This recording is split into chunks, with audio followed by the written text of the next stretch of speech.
अरंडाकुट जंगल अपनी शांति, हरियाली और अनोखे जीवों के लिए प्रसिद्ध था। हिरण नदियों के किनारे चरते, बंदर पेड़ों पर खेलते और हाथी ठंडी झीलों में नहाते। सभी जानवर मिलजुल कर रहते थे। पर एक दिन सब कुछ बदल गया जब जंगल में एक ऐसा जीव आया जिसका नाम सुनते ही बड़े-बड़े शिकारी कांपने लगे। वो था एक विशालकाय मांसाहारी खरगोश।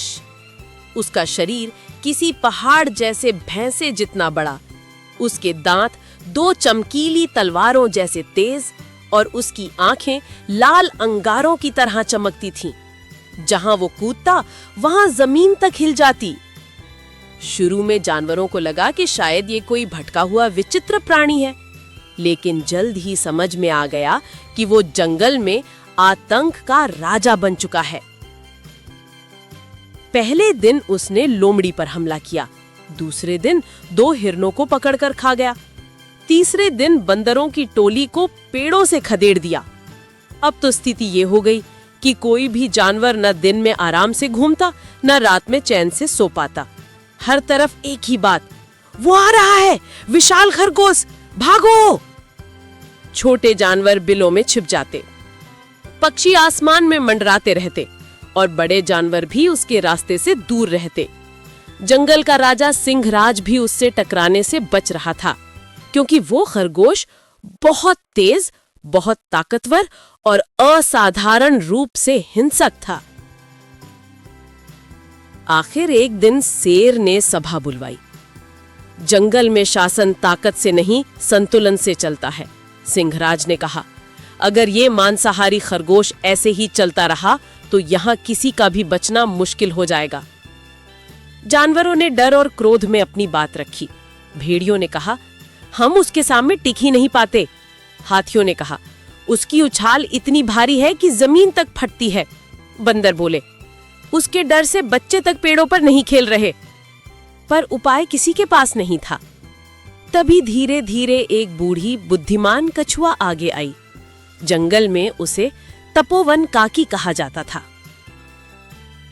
कछुए ने शांत स्वर में कहा, ताकत वाले से लड़ाई मत करो, उसके गुस्से को ही उसके खिलाफ मोड़ दो। सभी जानवर चौंक गए।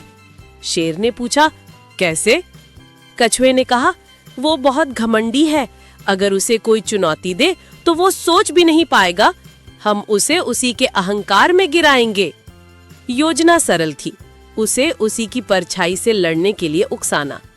सभी जानवर हिम्मत नहीं जुटा पा रहे थे, पर कछुए की दृढ़ता देखकर सब तैयार हो गए। अगली सुबह कछुआ अकेले विशाल खरगोश के पास गई। खरगोश ने गुर्रा कर कहा, आज क्या खाने लाई है बूढ़ी? कछुआ बोली, मैं खाने नहीं, खबर देने आई हूँ। तुम जितने ताकतवर समझते हो, उससे 2 गुना शक्तिशाली एक और खरगोश इस जंगल में आ गया है। वो कह रहा है कि तुम सिर्फ दिखावटी हो। विशाल खरगोश के लाल नेत्र क्रोध से चमक उठे। वो गरजा, कौन है वो? अभी ले चल उसे, मैं दिखाता हूँ असली ताकत। कछुआ उसे धीरे धीरे झील की ओर ले गई। झील का पानी दर्पण की तरह साफ था। कछुए ने कहा, नीचे देखो, वही है वो। खरगोश ने पानी में झांका और उसे वही दिखाई दिया, पहाड़ जैसा बड़ा, लाल आंखों वाला, गुस्से में भरा खरगोश। उसे ये समझ ही नहीं आया कि ये उसकी अपनी परछाई है। क्रोध में फटते हुए वो चिल्लाया, तू मुझसे बड़ा कैसे? आज तेरा अंत है। और वो पूरी ताकत से झील में कूद पड़ा। परछाई भी कूदती दिखी। इससे उसका गुस्सा और बढ़ गया। वो पानी के अंदर पंजे मारता, उछलता, हमला करता रहा। ज्यादा देर में उसका पैर कीचड़ में फंस गया। वो निकलने की कोशिश करता रहा, पर कीचड़ जितना छटपटाता उतना कसता गया।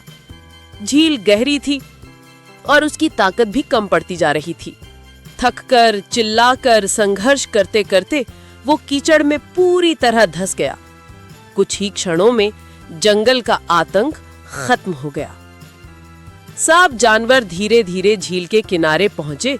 कछुआ मुस्कुराई और बोली, अहंकार जितना बड़ा हो, गिरावट उतनी ही गहरी होती है। शेर ने कछुए को प्रणाम किया और कहा, आज तुमने साबित कर दिया बुद्धि की जीत हर बार बल पर भारी होती है। उस दिन से अरंडाकुट जंगल में फिर से हंसी, शांति और सौहार्द लौट आया। जंगली जीवन फिर सुंदर और सुरक्षित हो गया।